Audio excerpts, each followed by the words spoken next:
ان کا ایک واقعہ لکھا ہے سنت کے مطابق عمل کرنے پر کہ ایک مرتبہ اونٹ پر سوار ہوئے. اونٹ پر سوار ہونے کے بعد پہلے الحمدللہ کہا، پھر سبحان اللہ کہا، الحمدللہ، لا الہ الا اللہ، اللہ اکبر کہا، اور اس کے بعد ایک کمچی لکڑی سے اونٹ کو مارا اور اس کے بعد ہنسے. تو جو لوگ ساتھ میں تھے ان کو تعجب ہوا، یہ کیا معاملہ ہے؟ یہ تکبیر انتقال. اچھا، تکبیر انتقالی، انتقال کا مطلب ایک جگہ سے دوسرے جگہ جانا. ہمارے میت جو ہوتی ہے اس کو کہتے ہیں انتقال کر گیا. اس کا مطلب یہی کہ دنیا سے نکل کر کے ان کا انتقال ہو کر کہاں چلے گئے؟ وہ آخرت میں چلے گئے. تو الحمدللہ الحمدللہ وکفی وسلام علی عبادہ الذین اصطفی، اما بعد فاعوذ باللہ من الشیطان الرجیم. بسم اللہ الرحمن الرحیم. قل ان کنتم تحبون اللہ فاتبعونی یحببکم اللہ ویغفر لکم ذنوبکم. وقال النبی صلی اللہ علیہ وسلم لا يؤمن احدکم حتی یکون ہواہ تبعا لما جئت به، او کما قال النبی صلی اللہ علیہ وسلم. صدق اللہ العظیم وصدق رسولہ النبی الکریم، ونحن على ذلك لمن الشاہدین والشاکرین، والحمد للہ رب العالمین. درود شریف. اللہ کے نبی صلی اللہ علیہ وسلم اس دنیا میں انسان کے لیے اللہ کی طرف سے ایک نمونہ بن کر آئے تھے. نمونہ بھی کس چیز میں؟ زندگی کے ہر شعبے میں، ولادت سے لے کر کے موت تک انسان کی جو بھی ضرورتیں ہوتی ہیں ان ساری چیزوں میں نمونہ اور آئیڈیل بن کر اگر آئے کوئی تو ہمارے اور آپ کے نبی حضرت محمد صلی اللہ علیہ وسلم ہیں. کہ آپ کی زندگی کامل زندگی، آپ کی زندگی مکمل زندگی، آپ کی زندگی اتم، آپ کی زندگی پر عمل کرنے کے بعد انسان کو کامیاب ہونے کے لیے دوسرے اور کسی راستے کو تلاش کرنے کی ضرورت نہیں ہے. اللہ تعالیٰ فرماتے ہیں کہ اے محبوب صلی اللہ علیہ وسلم، آپ اپنی امت سے کہیے کہ تم جو اللہ سے محبت کا دعویٰ کرتے ہو تو تم میرا اتباع کرو تو پھر اللہ کی محبت تمہیں ملے گی. یعنی میرے طریقے پر چلو گے، میرے لائے ہوئے شریعت پر چلو گے، میری لائی ہوئی زندگی پر چلو گے تو کامیابی ملے گی، اور میرے خلاف چلو گے تو کوئی کامیابی نہیں مل سکتی ہے. تو حضور پاک صلی اللہ علیہ وسلم کی زندگی انسان کے لیے نمونہ ہے، آئیڈیل ہے اور رہبر ہے. انسان دنیا میں کیسے جیے اس کے لیے اللہ کے نبی صلی اللہ علیہ وسلم کی حیات مبارکہ ہے. اب دیکھنا یہ ہے کہ اس دور میں ہم اور آپ جو جی رہے ہیں وہ نبی کے طریقے پر جی رہے ہیں. ہم اور آپ جو زندگی بسر کر رہے ہیں وہ نبی صلی اللہ علیہ وسلم کے طریقے پر زندگی بسر کر رہے ہیں یا اپنی منچاہی زندگی میں جی رہے ہیں، اپنی منمانی والی زندگی جی رہے ہیں. دیکھا جائے تو پتہ چلتا ہے کہ ہماری زندگی ہمارے نبی صلی اللہ علیہ وسلم سے بہت دور ہے. ہماری زندگی میں نبی پاک صلی اللہ علیہ وسلم کی سنت خال خال ملتی ہے، تھوڑی بہت مل جاتی ہے کہ ہاں بھائی یہ ہمارے نبی کی سنت ہے لہذا نبی کے طریقے پر یہ کام کر لو، بہت کم. ورنہ ہماری زندگی اپنے حساب سے چل رہی ہے. ہم نے ایک چیز کو مان لیا کہ یہ چیز ٹھیک ہے تو اسی کو ٹھیک سمجھ لیا، ایک چیز کو خراب مان لیا حالانکہ وہ چیز شریعت کی نظر میں ٹھیک ہے، اسلام کی نظر میں ٹھیک ہے، شریعت اس کو جائز قرار دے رہی ہے، لیکن ہمارا دل کہتا ہے کہ نہیں یہ چیز اچھی نہیں ہے تو ہم نے اس کو منع کر دیا. اس کو اب خود بھی اختیار نہیں کر رہے ہیں، دوسروں کو بھی اختیار کرنے نہیں دے رہے ہیں. تو ہمارا حال جو ہے شریعت کے مطابق حضور پاک صلی اللہ علیہ وسلم کے سنت کے مطابق جو ہونا چاہیے وہ نظر نہیں آتا ہے. اور یہ یاد رکھیے صحابہ کرام رضوان اللہ تعالی علیہم اجمعین جو اس دنیا میں سب سے زیادہ کامیاب جماعت بن کر دکھلا گئے، جہاں گئے وہاں کے لوگوں کے دلوں کو جیت لیا، وہاں کے ملکوں کو جیتا، وہاں کے ملک کو فتح کیا، چاہے ظالم سے ظالم حکمران کیوں نہ ہو، وہ سب کے سب ان کے سامنے میں زیر ہو گئے، ان کے سامنے میں زیرو ہو گئے۔ ان کی سب سے بڑی وجہ اگر کوئی تھی تو وہ صحابہ کرام کی زندگی میں ہمارے اور آپ کے آقا حضرت محمد صلی اللہ علیہ وسلم کی کامل سنت تھی۔ سنت کہتے کس کو ہے؟ سنت کے اصل معنی لغت میں ہے طریقہ۔ طریقہ، کسی بھی طریقے کو سنت کہا جاتا ہے۔ شریعت کے نظر میں دو چیزوں کو سنت کہا جاتا ہے، ایک چیز خاص ہے اور ایک عام ہے۔ خاص یعنی جیسے کہ نماز میں ہم لوگ بولتے ہیں کہ نماز میں اتنی سنتیں ہیں، وضو میں اتنی سنتیں ہیں، زکوٰۃ ادا کرنے میں اتنی سنتیں ہیں، روزے رکھنے میں یہ چیزیں سنتیں ہیں۔ یہ ساری چیزیں ایک مخصوص ہیں جس کو سنت کہا جاتا ہے، اور ایک عام چیز ہے جس کو سنت کہا جاتا ہے، وہ ہے نبی پاک صلی اللہ علیہ وسلم کا طریقہ۔ ہمارے نبی کا طریقہ، اس کو سنت کہا جاتا ہے۔ اب ہمارے نبی کے طریقے میں نمازیں پڑھنا بھی ہے 5 وقت کی، تو لہذا 5 وقت کی نماز کو طریقے نبی ہونے کی وجہ سے سنت کہا جائے گا۔ حالانکہ 5 وقت کے نماز فرائض میں داخل ہے، لیکن طریقہ میرے نبی کا جو ہے اسی لیے اس کو سنت کہا جائے گا۔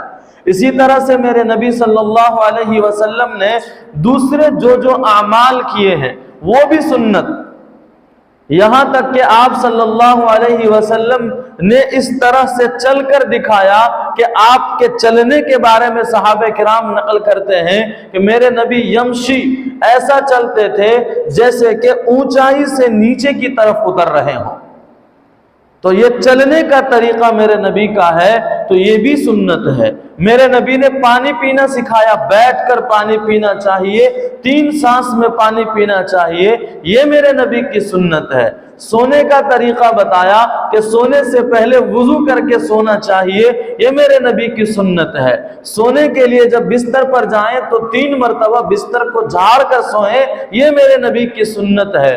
جب بستر پر سو جاوے تو قل اعوذ برب الفلق، قل اعوذ برب الناس، قل هو اللہ احد، یہ کل جو 3 ہیں ان کو پڑھ کر کے بدن ہاتھ پر تھتکار کر کے بدن پر پھونک مار دیں، بدن پر پورے ہاتھ کو پھیر لیں، یہ میرے نبی کی سنت ہے۔ الغرض میرے بزرگوں، انسان کی زندگی میں چاہے عبادات ہو، معاشرت ہو، اخلاق ہو، شریعت ہو، جو بھی چیزیں ہیں، ہر ایک جگہ پر انسان اسی وقت کامل اور مکمل بن سکتا ہے جبکہ اس کی زندگی میں نبی کی سنت ہو۔ اگر نبی کی سنت نہیں ہے تو چاہے لمبی لمبی داڑھی رکھ لے، لمبے لمبے جبے پہن لے، دن رات قرآن کریم کی تلاوت کر لے، قرآن کی تفسیر کر لے، قرآن پر عمل کرنے کے لمبے چوڑے دعوے کرے اور بڑی بڑی لمبی لمبی رکعتیں نماز پڑھے، زندگی میں سنت نہیں ہے، وہ انسان کامیاب نہیں ہو سکتا ہے۔ وجہ قرآن خود اشارہ کر رہا ہے کہ قرآن کہہ رہا ہے قل ان کنتم تحبون اللہ، اگر تم اللہ کی طرف سے کامیابی لینا چاہتے ہو، اللہ کی محبت لینا چاہتے ہو، اللہ کی طرف سے مدد اور نصرت لینا چاہتے ہو، اللہ تعالی کی حمایت لینا چاہتے ہو اور کامیاب ہونا چاہتے ہو، چونکہ جب انسان کے ساتھ اللہ کی مدد ہوگی، انسان کے ساتھ اللہ کی نصرت ہوگی، انسان کے اوپر اللہ کی رحمت ہوگی، انسان پر اللہ کی عنایت ہوگی، تو اس سے بڑا کامیاب کون ہو سکتا ہے؟ تو اگر تم یہ ساری چیزیں اللہ کی طرف سے لینا چاہتے ہو، اے نبی جی اپنی امت سے سنائیے اور کہیے کہ فَاتَّبِعُونِی، میرے نقش قدم پر چلو، میرے طریقے پر چلو، میں نے جو کیا ہے وہ کرو، میں نے جو نہیں کیا وہ مت کرو، تب جا کر اللہ کی طرف سے وہ ساری چیزیں ملیں گی، پھر کامیاب ہوگے۔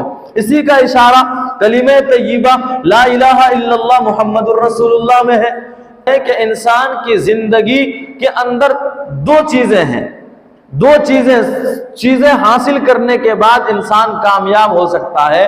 وہ کیا ہے؟ ایک ہے اخلاص، دوسرا ہے سنت۔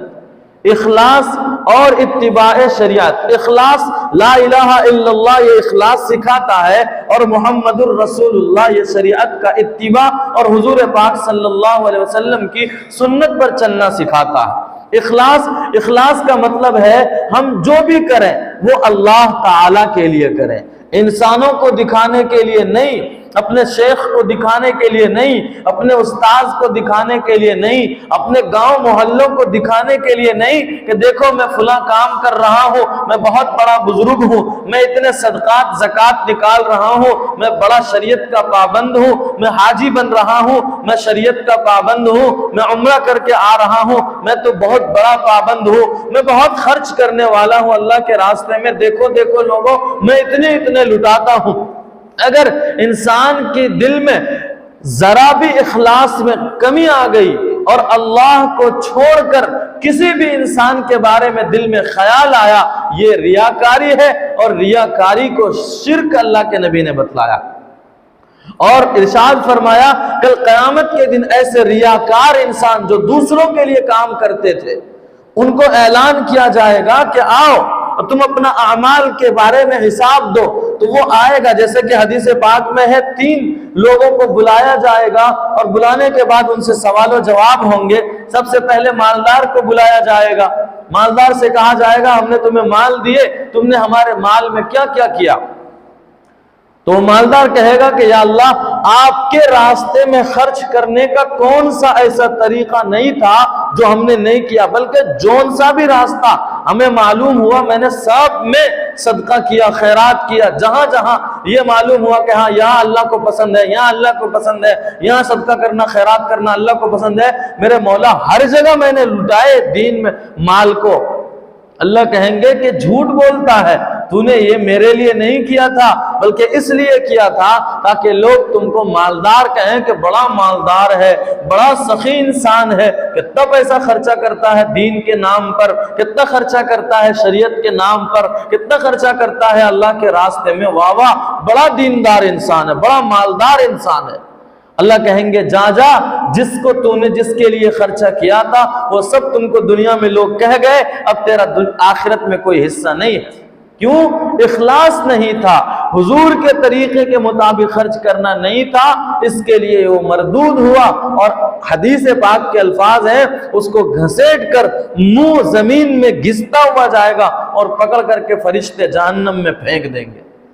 اسی طرح ایک بہادر کو بلایا جائے گا، بڑا بہادر طاقتور باڈی بلڈر، اور اس کو بلایا جائے گا، بلانے کے بعد اس سے اللہ پوچھیں گے میں نے تمہیں طاقت دی تھی، تم نے اس طاقت کا کیا کیا؟ تو وہ کہے گا یا اللہ آپ کے راستے میں جنگ کیا، آپ کے لیے لڑا، کفار سے لڑا، مشرکوں سے لڑا، یہود و نصارہ سے لڑا، اور آپ کو خوش کرنے کے لیے میں نے اتنے سارے کافروں کا قتل کیا اور آپ کے شریعت کو غالب کرنے کی کوشش کی۔ اللہ کہیں گے جھوٹ بولتا ہے، یہ تو نے اس لیے کیا تھا کہ لوگ تمہیں بہادر کہیں کہ کتنا مرد مجاہد ہے، کتنا بڑا بہادر انسان ہے، اس سے بڑا بہادر تو ہم نے کسی کو دیکھا ہی نہیں تھا، جو کرنا ہے بنداس اور کھل کر کر دیتا، بڑا بہادر انسان ہے۔ تو اخلاص نہیں تھا، لہذا تم نے دوسروں کو دکھانے کے لیے یہ کام کیا تھا، یہ کام تمہارا دوسروں نے تمہیں بہادر کہہ دیا، مرد مجاہد کہہ دیا، قتال کرنے والا کہہ دیا، جنگ کرنے والا کہہ دیا، جا جا اسی سے تیرا بدلہ لے، اس کو بھی منہ کے بل گھسیٹ کر جہنم میں پھینک دیا جائے گا۔ اسی طرح سے ایک عالم کو بلایا جائے گا، عالم کو بھی اللہ پوچھیں گے کہ تجھے علم دیا تھا، شریعت کا علم دیا تھا، حضور پاک کی سنت کا علم دیا تھا، تو نے اپنے علم میں کیا کیا؟ وہ کہے گا یا اللہ آپ نے مجھے علم دیا، میں نے علم حاصل کیا، علم پر عمل کیا، علم پڑھایا، ہزاروں لاکھوں شاگرد پیدا کر دیے، علم بڑھایا، بہت سارے کو قرآن سکھایا، بہت سو کو حدیث سکھایا، یا اللہ بہت کام کیا میں نے آپ کے دین کا۔ اللہ کہیں گے جھوٹ بولتا ہے، تو نے اس لیے کیا تھا یہ سب کہ لوگ تجھے علامہ کہیں، جا جا لوگوں نے تجھے بڑا مولانا کہہ دیا، بڑے علامہ کہہ دیا، بڑا اللہ والا کہہ دیا، تیرا دنیا میں سب کچھ تجھے مل گیا، آخرت میں تیرا کوئی حصہ نہیں۔ ایسے عالم کو بھی جہنم میں گھسیٹ کر پھینک دیا جائے۔ تو میرے بزرگوں یہ واقعات یہ بیان کر رہے ہیں، بتلا رہے ہیں کہ یہ آدمی کے اندر اخلاص ضروری ہے، لا الہ الا اللہ پر عمل بہت ضروری ہے، بغیر لا الہ الا اللہ کے کچھ بھی نہیں، اور اس کے ساتھ ساتھ اتباع سنت ضروری ہے، حضور پاک صلی اللہ علیہ وسلم کے طریقے پر عمل ضروری ہے۔ اگر نبی کا طریقہ نہیں ہوگا کوئی انسان کامیاب نہیں ہو سکتا ہے۔ ہم نے ہمارے حضرت شیخ سے سنا ایک واقعہ، حضرت شیخ یونس صاحب رحمت اللہ علیہ نے بیان فرمایا کہ ایک بہت بڑے اللہ والے نے خواب میں دیکھا، بہت ایک مجمع لگا ہے، میدان محشر ہے، اللہ تعالیٰ ثواب بانٹ رہے ہیں، ثواب بانٹ رہے ہیں، سب کو ثواب مل رہا ہے۔ کون سا ثواب مل رہا ہے کہ رات کو سوتے وقت جو حضور کی سنت ہے کہ میرے نبی نے فرمایا حضرت فاطمہ الزہرا رضی اللہ تعالی عنہا سے کہ بیٹا جب تو سونے کے لیے جانے لگے تو 33 مرتبہ سبحان اللہ، 33 مرتبہ الحمدللہ اور 34 مرتبہ اللہ اکبر پڑھ لیا کر، یہ تیرے پورے دن کے تھکاوٹ کو ختم کر دے گا، یہ تو کر لیا کر روزانہ، یہ میرے نبی کی طریقے میں سے ہے، میرے نبی کی سنت ہے۔ لہذا یہ سنت پر عمل کرنے والوں کو کیا کیا جا رہا تھا، یہ سنت پر عمل کرنے والوں کو، ان تسبیحات کے پڑھنے والوں کو میدان محشر میں اللہ کی طرف سے ثواب دیا جا رہا۔ تو جو خواب دیکھنے والے صاحب ہیں وہ کھڑے ہیں کہ میرا بھی نمبر آئے گا، مجھے بھی ثواب ملے گا، کیونکہ میں بہت تسبیح پڑھتا ہوں، بہت اللہ کا نام سبحان اللہ دن رات رٹتے رہتا ہوں، الحمدللہ الحمدللہ دن رات کرتا رہتا ہوں، اللہ اکبر کرتا رہتا ہوں، میں ہمیشہ پڑھتا رہتا ہوں۔ تو وہ اس انتظار میں ہے کہ مجھے بھی ثواب کے لیے نامزد کیا جائے گا، میرا بھی اعلان ہوگا۔ سب کا نمبر آ گیا، سب کے سب چلے گئے، وہ فرشتے جو فائل لے کر آئے تھے وہ فائل کلوز کر کے بند کر کے وہ لپیٹ کر لے جانے لگے۔ تو خواب دیکھنے والے اللہ والے کہتے ہیں میں نے فرشتوں سے جا کر کہا کہ بھائی میں بھی سبحان اللہ الحمدللہ اللہ اکبر پڑھتا رہتا ہوں، میرا ثواب کہاں ہے؟ تم نے سب کو ثواب دیا، میرا ثواب کہاں ہے؟ تو اس فرشتے نے جواب دیا کہ جاؤ میاں جاؤ، یہ ثواب ان لوگوں کے لیے ہے جو نبی کی سنت کے مطابق یہ تسبیح پڑھی تھی۔ تم نے پڑھا تو بہت ہے لیکن نبی کی سنت کے مطابق نہیں کیا ہے، لہذا ہاں پڑھنے کا ثواب تمہارا الگ فائل ہے لیکن یہ سنت پر عمل کرنے کا ثواب تمہیں نہیں ملے گا۔ تو سنت پر عمل کرنا میرے بزرگوں بہت بڑی کامیابی کا ذریعہ ہے۔ اگر انسان سنت پر اپنی زندگی میں عمل نہیں کرتا ہے، چاہے وہ قرآن کی تلاوت کر لے، تسبیح پڑھ لے، نمازیں خوب پڑھے، لیکن سنت نہیں ہے اس کی زندگی میں، کامیاب نہیں ہو سکتا ہے۔ وہ نبی کی سنت، نبی کا طریقہ آنا ضروری ہے۔ آج بڑے افسوس سے کہنا پڑتا ہے کہ ہماری زندگی میں شریعت تو ہے، ہم اسلام پر عمل کرنے کی کوشش کر رہے ہیں، نمازیں بھی پڑھ رہے ہیں، لیکن سنت کے مطابق ہماری نماز نہیں۔ ہاں ہماری نماز بھی سنت کے مطابق نہیں ہے، ہمارا چلنا سنت کے مطابق نہیں، ہمارا کھانا سنت کے مطابق نہیں۔ صحابہ کرام اتنے کامیاب، میں یہ کہہ رہا تھا کہ صحابہ کرام کامیاب اس لیے ہوئے کہ ان کی زندگی میں نبی کی سنت تھی، نبی کو وہ جو کرتے دیکھتے تھے وہ کام کرتے تھے اور کرنے میں بالکل شرماتے نہیں تھے، بالکل بھی شرماتے نہیں تھے۔ ہمارے یہاں تو عجیب و غریب حال ہے، غیر مسلم کو ہم خوش کرنے کے لیے، بلکہ غیر مسلم تو دور کی بات، اپنے ہی جو شریعت کے مطابق نہیں چلتے ہیں ان کو خوش کرنے کے لیے شریعت کی دھجیاں ہم خود اڑاتے ہیں کہ اب نہیں ہمارا فلاں صاحب ناراض ہو جائے گا، فلاں صاحب خوش نہیں ہوگا، فلاں ایم ایل اے صاحب ناراض ہو جائیں گے، فلاں ایم پی صاحب ناراض ہو جائیں گے، سرپنچ صاحب ناراض ہو جائیں گے، مکھیا جی ناراض ہو جائیں گے۔ اس طرح کے الگ الگ چیزیں ہم لوگ دوسروں کو خوش کرنے کے چکر میں اپنے نبی کو اتنا ناراض کر بیٹھے ہیں کہ ہماری زندگی زمین پر گزر رہی ہے، یہی کافی، ورنہ ہماری زندگی میں شریعت مطہرہ کے مطابق اعمال بہت کم ہیں۔ حضرت علی کرم اللہ وجہہ اللہ کے نبی کے داماد ہیں، حضرت فاطمہ الزہرا رضی اللہ تعالی عنہ کے شوہر ہیں، حضرت حسنین رضی اللہ تعالی عنہما کے والد ہیں۔ ان کا ایک واقعہ لکھا ہے سنت کے مطابق عمل کرنے پر کہ ایک مرتبہ اونٹ پر سوار ہوئے، اونٹ پر سوار ہونے کے بعد پہلے الحمدللہ کہا، پھر سبحان اللہ کہا، الحمدللہ لا الہ الا اللہ اللہ اکبر کہا، اور اس کے بعد ایک کمچی لکڑی سے اونٹ کو مارا اور اس کے بعد ہنسے۔ تو جو لوگ ساتھ میں تھے ان کو تعجب ہوا، یہ کیا معاملہ ہے؟ یہ بھی کوئی بات ہوئی کہ چلیے اونٹ پر سوار ہونے، یعنی کوئی بھی گاڑی پر سوار ہو، آج ہمارے زمانے میں اونٹ نہیں ہے تو جو بھی سواری ہے اس پر سوار ہونے کے بھی سنت ہے، لیکن کیا کبھی ہمارا دماغ اس کی طرف گیا؟ نہیں گیا۔ ایک بہت اچھی بات یاد آ گئی. حضرت مفتی احمد صاحب خان پوری دامت برکاتہم العالیہ بہت بڑے اللہ والے انسان ہیں. اللہ حضرت کے سائے کو اس امت پر تادیر قائم فرمائے. حضرت بیمار رہتے ہیں، اللہ ان کو شفائے کاملہ عاجلہ مستمرہ دائمہ نصیب فرمائے. بہت بڑے اللہ والے انسان اور سنت کے بہت پابند انسان، بزرگوں کے نمونے ہیں. ایک مرتبہ حضرت ہمارے کھروڑ کی مسجد میں آئے اور بیان کیا سنت کے مطابق زندگی جینے پر. ایک مثال دی اس وقت حضرت نے. وہ مثال فرمایا کہ گاڑی ہے، انسان ایک گاڑی لیتا ہے، خریدتا ہے، پوری گاڑی خوبصورت ہے، سب کچھ اس کا ٹناٹن ہے، بہترین گاڑی ہے. تو گاڑی تو بہت اچھی ہے، لیکن مان لو کہ اس میں چھوٹی سی چیز، ایک صرف گاڑی کے ٹائر میں وہ جو ٹیوب ہے اس میں ہوا نہیں ہے. سب کچھ اچھا ہے گاڑی کا، بہترین خوبصورت گاڑی ہے، اس کے سیٹ بہترین ہے، اس کے کور بہترین ہے، اس کی گاڑی کے باڈی سارے کے سارے خوبصورت ہے، سارے پارٹس اچھے نئے نئے پارٹ ہیں. بس اتنا ہے کہ ایک چھوٹی سی چیز اس میں کیا ہے، ٹائر کے اندر ہوا نہیں ہے. ایک ہی ٹائر میں ہوا نہیں، باقی سب میں ہے، ایک ہی میں نہیں ہے. تو بتاؤ کہ گاڑیاں چلیں گی؟ ایک مثال دی حضرت نے کہ گاڑی چلے گی. تو گاڑی بالکل، ہم عقل مند انسان ہیں ماشاءاللہ، سب کے سب نے جواب دیا کہ گاڑی کیسے چلے گی بنا ہوا کے ٹائر کے. تو حضرت نے فرمایا اسی طرح انسان کی زندگی چاہے پوری شریعت کے مطابق لگ رہی ہو، ایک چھوٹی سی چھوٹی سنت بھی زندگی میں نہیں ہے، وہ انسان شریعت کے مطابق اپنی زندگی نہیں جی سکتا، اللہ اس سے خوش نہیں ہو سکتا. کتنی بڑی بات ہے میرا. سنت کوئی معمولی چیز نہیں ہے، بہت اہم چیز ہے سنت میرے بزرگوں. تو حضرت علی کرم اللہ وجہہ نے یہ کیا کہ سواری پر سوار ہوئے. آج سے نیت کر لیجئے کہ ہم بھی انشاءاللہ سواری پر سوار ہوں گے، جب بھی چاہے دن میں 10 مرتبہ سوار ہونا پڑے، جیسے ہی گاڑی پر سوار ہو سبحان اللہ، الحمدللہ، لا الہ الا اللہ واللہ اکبر، اور اس کے بعد تھوڑا مسکرا دیں. یہ میرے نبی کی سنت ہے.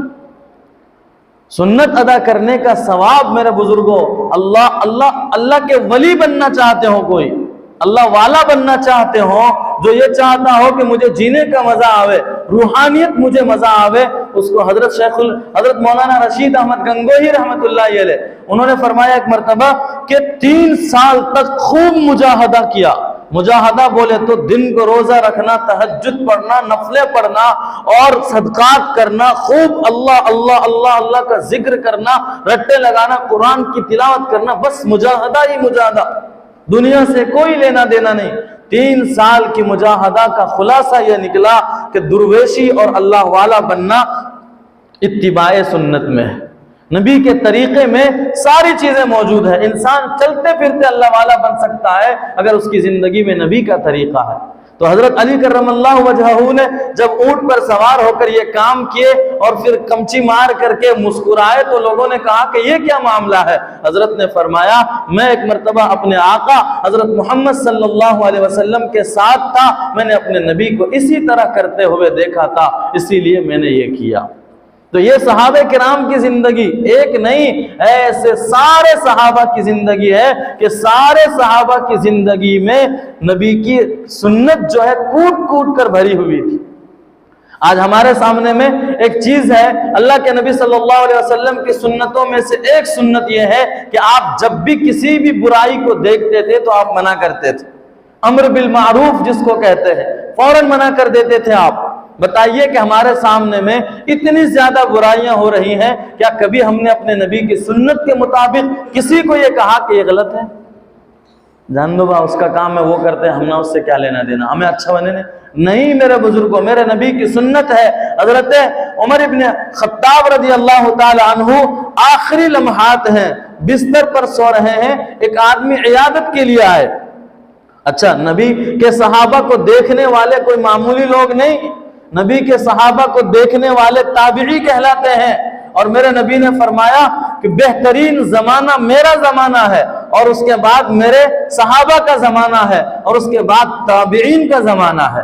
تو یہ وہ لوگ تھے جو حضرت عمر رضی اللہ تعالیٰ عنہ سے ملاقات کرنے آئے، وہ بھی اللہ والے ہوں گے، لیکن جب وہ آئے تو ہو سکتا ہے کہ ان کے بھول چوک کے اندر ایسا ہوا ہوگا، ان کا پائجامہ ٹخنوں سے نیچے تھا. تو حضرت عمر رضی اللہ تعالیٰ عنہ بالکل انتقال کے قریب ہیں، بیماری بالکل آخری لمحات میں ہے۔ حضرت نے ان کو دیکھا تو بلایا، ان کو آہستہ سے بلایا، کہا بھائی تمہارا پاجامہ ٹخنوں سے نیچے ہے، اوپر کر لو۔ نبی علیہ السلام اس کو ناپسند کرتے تھے، آخری لمحات میں بھی برائی کو دیکھ کر روکتے تھے، ٹوکتے تھے۔ حضرت عثمان غنی رضی اللہ تعالیٰ عنہ جب صلح کے لیے اللہ کے نبی نے ان کو مکے میں بھیجا، صلح حدیبیہ کے موقع پر ان کو مکے میں بھیجا، تو وہ اپنے ایک رشتہ دار بھائی کے پاس ٹھہرے، اور صبح کو جب سردار جو مکہ کے کافر اور مشرک سردار تھے ان سے ملاقات کرنے جانا تھا، حضرت عثمان رضی اللہ تعالیٰ عنہ کو تو حضرت عثمان کا پاجامہ جو ہے یہاں تک کا، آدھی پنڈلی کھلی ہوئی تھی، پورا اوپر تک پاجامہ تھا، پورا کھلا، نیچے کی طرف کھلا ہوا، اوپر آدھی پنڈلی کھلی ہوئی تھی، اوپر آدھے سے پاجامہ تھا۔ تو بھائی نے کہا، جو رشتہ دار بھائی تھا، انہوں نے کہا کہ عثمان یہ پاجامہ جو ہے ذرا نیچے کر لو۔ کیوں؟ اس لیے کہ مکے کے جو سردار ہے، جس کا پاجامہ جتنا زیادہ نیچے ہوتا ہے وہ اتنا زیادہ بڑا سردار سمجھا جاتا ہے، نیچے کر لو تاکہ یہ لوگ تمہیں بھی بڑا سردار سمجھیں۔ حالانکہ تھے بڑے سردار، اس وقت کے امبانی اڈانی بھی ان کے مالداری تک نہیں پہنچ سکتے، اتنے مالدار تھے، لیکن نبی کی سنت چاہے کس کو ناراض ہونا ہو جاوے، لوگ سردار جانے نہ جانے، لوگ مالدار کہیں نہ کہیں، میرے آقا خوش ہیں، بس بات ختم ہے۔ فرمایا کہ نہیں، میں نے اپنے آقا کو یہاں تک پاجامہ پہنتے ہوئے دیکھا ہے، میں بھلا اس کو نیچے کیسے کر سکتا ہوں؟ یہ نبی کی سنت کا اتباع جذبہ انسان کے اندر ہو تو انسان کامیاب ہو سکتا ہے۔ میرے بزرگوں، ایسے کئی واقعات ہیں صحابہ کرام کے۔ حضرت عمر رضی اللہ تعالیٰ عنہ کے بیٹے کا واقعہ ہم نے آپ کو کئی بار سنایا۔ حضرت عبداللہ بن عمر رضی اللہ تعالیٰ عنہ جب حج کے لیے جاتے تھے تو پورے حج کے راستے میں کہیں پر بھی بغیر ضرورت کے ٹھہر جاتے تھے، کسی جھاڑ اور درخت کے نیچے میں بستر بچھا کر کے سو جاتے تھے، تھوڑی دیر جنگل میں جا کر کے کسی خاص جگہ پر جا کر کے، جیسے انسان قضائے حاجت کرتا ہے، پیشاب کرتا ہے، بیت الخلا کرتا ہے، ایسے جا کر کے وہاں بیٹھتے تھے، پھر واپس آتے تھے۔ ایک مرتبہ کا واقعہ ہے کہ آ رہے تھے حج کر کے واپس، ساتھ میں نافع رضی اللہ تعالیٰ عنہ بہت بڑے انسان تھے، ان کے شاگرد وہ ساتھ میں تھے۔ چلتے چلتے ایک جگہ پر راستے میں اونٹ کو روکا اور شاگرد کو کہا کہ ٹھہرو، گئے اور جا کر کے جنگل کے تھوڑا چھاؤں میں جا کر کے جیسا پیشاب کرتے انسان ایسا بیٹھ گئے اور بیٹھ کر کے واپس آ گئے۔ اب یہاں ایک بات یاد آ گئی میرے بزرگوں، یہ ہمارے نبی کی سنت بیٹھ کر پیشاب کرنا ہے، لیکن بتائیے کتنے لوگ ایسے ہیں جو بیٹھ کر ہمارے سامنے دیکھے جاتے ہیں، یہاں مسجد کے اندر آ کر نمازی، چہرے پر داڑھی بھی ہے، لیکن کھڑے ہو کر ہم نے پیشاب کرتے ہوئے دیکھا۔ نوجوان تو چھوڑیے، نوجوان تو ابھی بہت زیادہ برائی کی طرف جا رہے ہیں، لیکن افسوس کوئی ان کی طرف دھیان نہیں دے رہا۔ نئی نسل پوری بربادی کی طرف جا رہے ہیں، ان کی زندگی میں نبی کی ایک بھی سنت نظر نہیں آ رہی ہے۔ نئی نسل کا حال بہت برا ہے، اسی لیے ہمارے اکابرین کہہ رہے ہیں کہ امت پر بہت خطرناک حالات آنے والے ہیں۔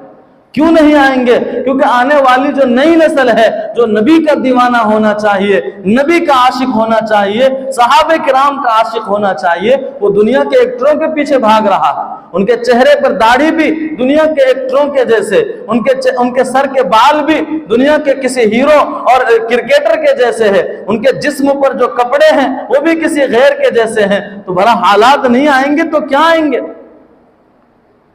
ایک جنگ کا واقعہ یاد ہے، شاید آپ لوگوں کو بھی معلوم ہے کہ صحابہ کرام کی جنگ چل رہی ہے، کئی دن ہو گئے قلعہ کو چاروں طرف سے گھیرے ہوئے، دشمن ہار ماننے کے لیے تیار نہیں ہے، حالانکہ اندر دشمن سب کچھ کھو چکا ہے، کھانے کی چیزیں ان کے پاس نہیں ہے، لیکن پھر بھی وہ قلعہ حوالے کرنے کے لیے تیار نہیں۔ انہوں نے خبر بھیجی اس وقت کے امیر المؤمنین کے پاس میں، امیر المؤمنین نے فرمایا کہ لگتا ہے تم سے کچھ تو چھوٹ رہا ہے، ذرا دیکھو کوئی سنت تو نہیں چھوٹ رہی ہے۔ تو بعد میں جب اس لشکر کے امیر نے دیکھا تو انہیں پتا چلا کہ کئی دن ہو گئے ہم لوگوں نے مسواک نہیں کیا ہے، لہذا وہ لوگ جیسے ہی یہ خبر ملی کہ مسواک نہیں کیا ہے، مسواک کرنا شروع کر دیے۔ اوپر قلعے پر سے چڑھ کر کے وہ لوگ جب دیکھنے لگے، جو دشمن تھے وہ دیکھنے لگے، دیکھ کر کے وہ کہنے لگے کہ بھاگو، مسلمان تو ہتھیار نہیں اپنے دانت کو مضبوط کر رہے ہیں، دانت سے ختم کر دیں گے۔ یہ چھوڑ کر کے قلعہ حوالے کر دیا۔ تو ایک سنت کی وجہ سے مسلمان جیتنے سے رک رہے تھے۔ آج بتائیے ہماری پوری زندگی میں سنت نہیں ہے، ہم کیسے کامیاب ہو سکتے ہیں؟ اسی لیے میرے بزرگوں بہت ضرورت ہے اس بات کی کہ ہماری زندگی میں سنت ہو۔ سنت میں ایک خاص چیز ہے جس کے لیے ہم نے آج کا یہ مضمون چنا ہے، وہ ہے نماز۔ نماز ہماری سنت کے مطابق ہو، پوری زندگی سنت کے مطابق ہو، ہمارا کھانا سنت کے مطابق ہو، ہمارا پینا سنت کے مطابق ہو، ہمارا چلنا سنت کے مطابق ہو، سونا سنت کے مطابق ہو، اٹھنا سنت کے مطابق ہو۔ یہ ساری چیزیں سیکھنے کی ہیں، ہم اپنے علماء سے ملیں، اپنے جو اللہ کے راستے میں جا کر جو دین کی چیزیں سیکھتے ہیں وہ سیکھیں اور اس پر عمل کریں۔ کتنا افسوس ہے کہ بہت سارے لوگ ہمارے ہاں تو ماشاءاللہ سارے کے ساروں کا وقت لگا ہوا ہے، لیکن کتنی سنت یاد ہے سب بھول گئے، بسر گئے، بس اپنی زندگی جی رہے ہیں۔ تو خیر، ایک سنت جو ہے وہ نماز کی، ایک نبی پاک صلی اللہ علیہ وسلم کی سنت، پوری نماز میں ایک سنت ہے جو بہت اہم ہے، جس میں بعض لوگوں نے اختلاف بھی کیا۔ وہ سنت ہے نماز میں جب امام کے بارے میں فرمایا میرے نبی نے کہ الامام، جو امام ہے فقراءتہ قراءۃ، یعنی امام کی قرات جو ہے وہ مقتدیوں کی قرات ہے۔ یعنی کیا مطلب؟ امام جب قرات کرے گا، قرآن پڑھے گا تو مقتدی پیچھے خاموش رہیں گے، ان کو کیا بھی پڑھنا نہیں۔ مسئلہ یاد آ گیا، ایک بہت اہم مسئلہ، یہ حضرت امام ابو حنیفہ رحمۃ اللہ علیہ کا مسئلہ ہے۔ امام ابو حنیفہ رحمۃ اللہ علیہ کا مقام بھی بہت بڑا ہے، انشاءاللہ کبھی اس پر حضرت امام صاحب کے حالات آپ کے سامنے رکھے جائیں گے۔ امام صاحب رحمۃ اللہ علیہ کے پاس ایک آدمی آیا مسئلہ پوچھنے کے لیے کہ حضرت یہ بتائیے کہ امام صاحب جب قرآن پڑھ رہا ہوتا ہے آگے میں، تو کیا ہم بھی اپنی امام صاحب کی اقتداء میں نماز پڑھ رہے ہیں لیکن قرات کریں گے؟ تو حضرت نے فرمایا کہ نہیں، قرات نہیں کر سکتے۔ تو اس آدمی نے جا کر، اور وہ تو زمانہ علم کا زمانہ تھا، اس نے جا کر کے دوسرے علماء کو بتلایا، ان بہت بڑے بڑے علماء تھے، انہوں نے کہا کہ یہ کیا بات ہے، امام ابو حنیفہ یہ کیا کہہ رہے ہیں، قرات کریں گے؟ قرات کیسے نہیں کر سکتے ہیں، حضور سے ثابت ہے۔ اس طرح سے وہ لوگ بات کرنے لگے اور 10-15 لوگ آئے، ان میں سے ایک بڑا عالم تھا وہ بھی آئے، سب مل کر کے امام صاحب رحمۃ اللہ علیہ کے پاس آئے اور آ کر کہا کہ آپ نے کس دلیل کی بنیاد پر کہا کہ قرات نہیں کر سکتے؟ حضرت نے یہ حدیث پیش کی کہ امام کی قرات مقتدی کی قرات ہے۔ انہوں نے کہا کہ نہیں، دوسری حدیث بھی ہیں۔ حضرت نے فرمایا نہیں، ایسا نہیں ہو سکتا۔ کہا کہ نہیں، آپ دلیل سے ثابت کیجئے کہ ہاں پیچھے والے مقتدی قرات نہیں کریں گے، امام صاحب اخلاص پڑھنا، آپ دلیل سے ثابت کیجئے۔ امام صاحب رحمۃ اللہ نے فرمایا کہ تم لوگ آپس میں سب مل کر کے جو بات کر بولو، کیا کیا بولنا، سب مل کر بولو۔ تو سب اپنی اپنی باتیں بولنے لگے۔ امام صاحب نے فرمایا مجھے کیا بھی سمجھ میں نہیں آیا، ایسا کرو کہ تم لوگ سب مل کر کے کسی ایک کو اپنا ایک ٹرانسلیٹ کرنے والا، اپنا ایک یہ طے کرو، وہی وکیل بناؤ، وہی تمہارے طرف سے بات کرے گا، باقی تم لوگ کیا بولنا چاہتے ہیں ان کو بولو۔ ان سب نے کہا ٹھیک ہے۔ تو ہماری بات نہیں سمجھ میں آئی، آپ ان کی بات سمجھو۔ ان میں سے جو بڑا عالم تھا ان کو انہوں نے مقرر کر دیا کہ ہاں آپ ہماری طرف سے بات کرو، یہ ہمارا سوال ہے۔ حضرت نے کہا سوال کا جواب بعد میں دیں گے، ہمارا مسئلہ ثابت ہو گیا۔ کہا کیسے ثابت ہو گیا؟ کہا کہ جب تم اتنے سارے لوگ مل کر کے بات کر رہے تھے، ہمیں سمجھ میں نہیں آ رہا تھا، اب تم سب کو بولنا ہے ایک ہی بات، اس کے لیے تم نے ایک آدمی کو کھڑا کر دیا، اب وہ میرے ساتھ بات کرے گا۔ یہی تو میں کہنا چاہ رہا ہوں، سب مقتدی قرات کیوں کریں گے؟ سب مل کر کے ایک امام کو قرات کے لیے کھڑا کر دیا، اب وہ اللہ سے ہماری طرف سے بھی بات کر لے گا۔ لہذا مسئلہ ثابت ہو گیا کہ امام کے پیچھے قرآن نہیں پڑھا جائے گا۔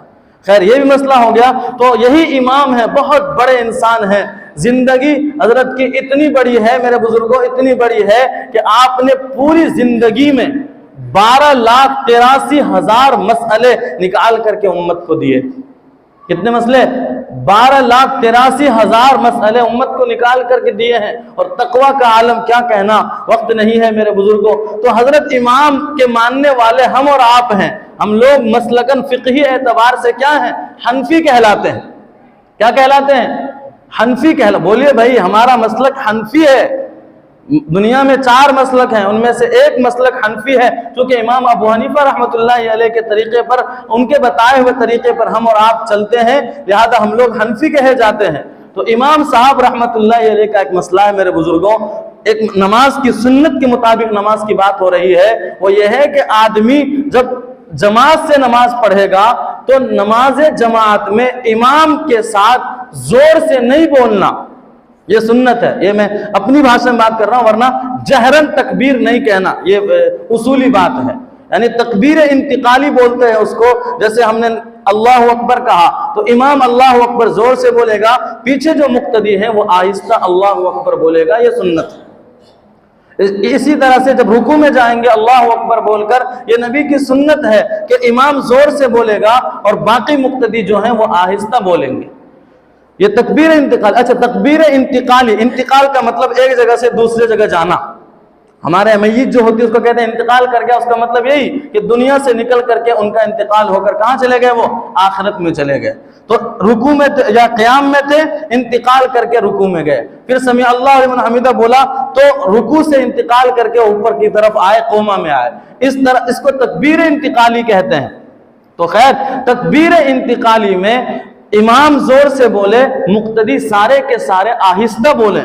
کتنا آہستہ, یہی میں سمجھانا چاہ رہا ہوں. بہت دنوں سے ہمارے حالات بہت عجیب و غریب ہوتے جا رہے ہیں. سنت کے خلاف ہماری نماز پوری کی پوری ہو گئی ہے. نماز میں ہماری سنت, نماز جیسی اہم عبادت میں سنت, کیونکہ ہم نے سیکھا ہی نہیں. دوسروں کو دیکھ دیکھ کر نماز پڑھتے ہیں. سیکھنا, علماء کے پاس جا کر پوری سنت کے مطابق نماز سیکھیے. ہم اور آپ تو عام لوگ ہیں. میں نے ابھی بیچ میں واقعہ سنایا حضرت مفتی احمد صاحب خان پوری دامت برکاتہم العالیہ کا. حضرت کا حال یہ تھا کہ دور حدیث میں پڑھنے والا جو مولانا بننے والا ہے وہ, اور مولانا بن کر جو افتاء پڑھ رہا مفتی بننے والا ہے, ان کو بھی حضرت پریکٹیکلی نماز پڑھوا کر دیکھتے ہیں کہ نماز پڑھو, سنت کے مطابق نماز ہے. مفتی بننے والا ان سے.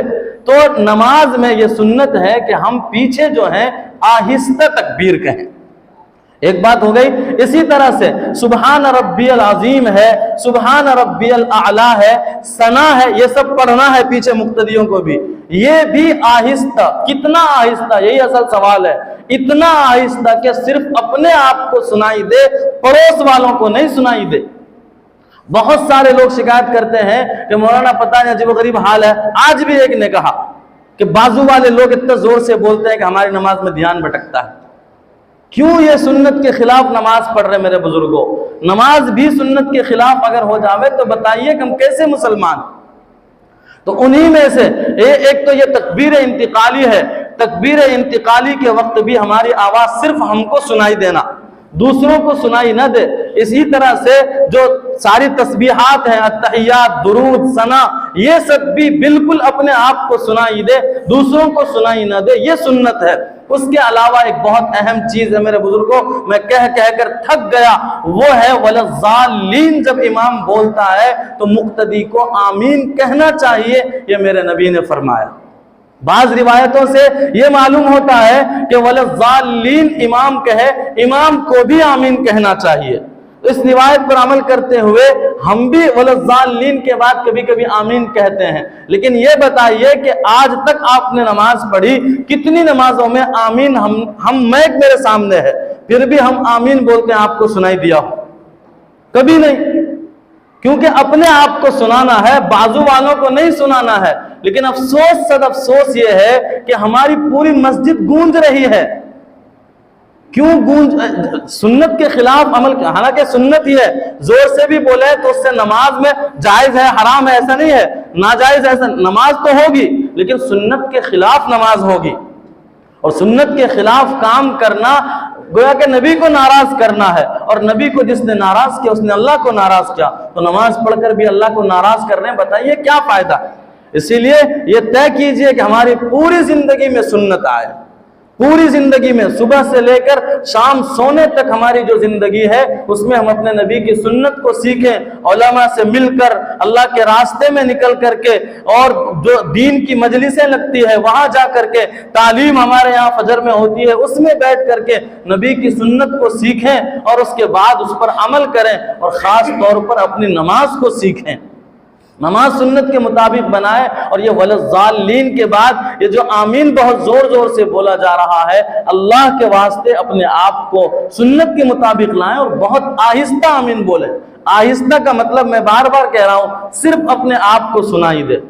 سچ بتاؤں میں آپ کو, اللہ کی قسم کھا کر کہتا ہوں, 2 مرتبہ تو میرے ساتھ ایسا ہوا فجر کی نماز میں قنوت نازلہ پڑھنا بھول گیا, وَلَضَّالِّينَ اتنا زور سے بول رہے لوگ پیچھے, وَلَضَّالِّينَ کے بعد آمین اتنا زور سے بول رہے ہیں, قنوت نازلہ پڑھنا بھول گیا, دماغ اس کی طرف گیا, کیسے سنت کے خلاف نماز پڑھ رہے ہیں ہم. اس کی طرف جانے کی وجہ سے قنوت نازلہ پڑھنا بھول گیا۔ اس کے علاوہ ہماری عادت ہے، ہمارے حضرت استاذ قاری صاحب کی طرف سے نصیحت ہے کہ جب بھی نماز پڑھاؤ تو نماز پڑھانے سے پہلے جو پڑھنا ہے نماز میں اس کو دیکھ لو، 2 3 5 مرتبہ پڑھ لو، یاد کر لو اچھے سے اس کو، کیونکہ نماز بہت اہم عبادت ہے۔ ایک ذرا غلطی ہوئی تو امام تو پکڑا ہی جائے گا، امام کی وجہ سے جتنے لوگوں کی نماز خراب ہوئی ہے، سب کا جواب امام کو دینا پڑے گا، سب کا حساب امام کو دینا پڑے گا، تو بہت بڑی چیز ہے۔ تو اس کے لیے کئی مرتبہ 2 3 مرتبہ ایسا ہوا میرے بزرگوں کہ پوری سورت دیکھ کر آئے کہ نماز میں ہم یہ سورت پڑھیں گے، لیکن پہلی رکعت میں وَلَضَّالِّينَ جب کہا گیا اتنے زور سے پیچھے سے آمین کی آواز آئی کہ دوسری رکعت میں کیا پڑھنا ہے وہ سورت ہی یاد نہیں رہا۔ کیا نماز پڑھ رہے ہیں ہم لوگ، رونا آتا ہے کہ ایسی بھی کوئی نماز ہے ہماری، ایسے نماز بیکار کے نماز پڑھ رہا، ہم سمجھ رہے نماز پڑھ رہے ہیں۔ سنت کے مطابق نماز پڑھیے، نبی کی سنت تو ہماری زندگی میں نہیں ہے، کچھ تو سنت باقی رکھ رہے ہیں، ہم نماز ہی پڑھ رہے ہیں، روزے رکھ رہے ہیں، کچھ کام دین کا کر رہے ہیں، سنت کے مطابق ہو جاوے تو شاید کامیاب ہو جاوے، ورنہ صحابہ جیسے اعمال ہمارے نہیں ہیں، ہمارے بزرگوں جیسے اعمال ہمارے نہیں ہیں، ہمارے اکابرین جیسے اعمال نہیں ہیں، کم سے کم تھوڑا بہت تو سنت پر عمل کر لیں۔ اللہ ہمیں اور آپ کو کہنے سننے سے زیادہ عمل کی توفیق عطا فرمائے، ہمارے نبی کی سنت پر چلنے کی توفیق عطا فرمائے۔ وآخر دعوانا الحمدللہ رب العالمین۔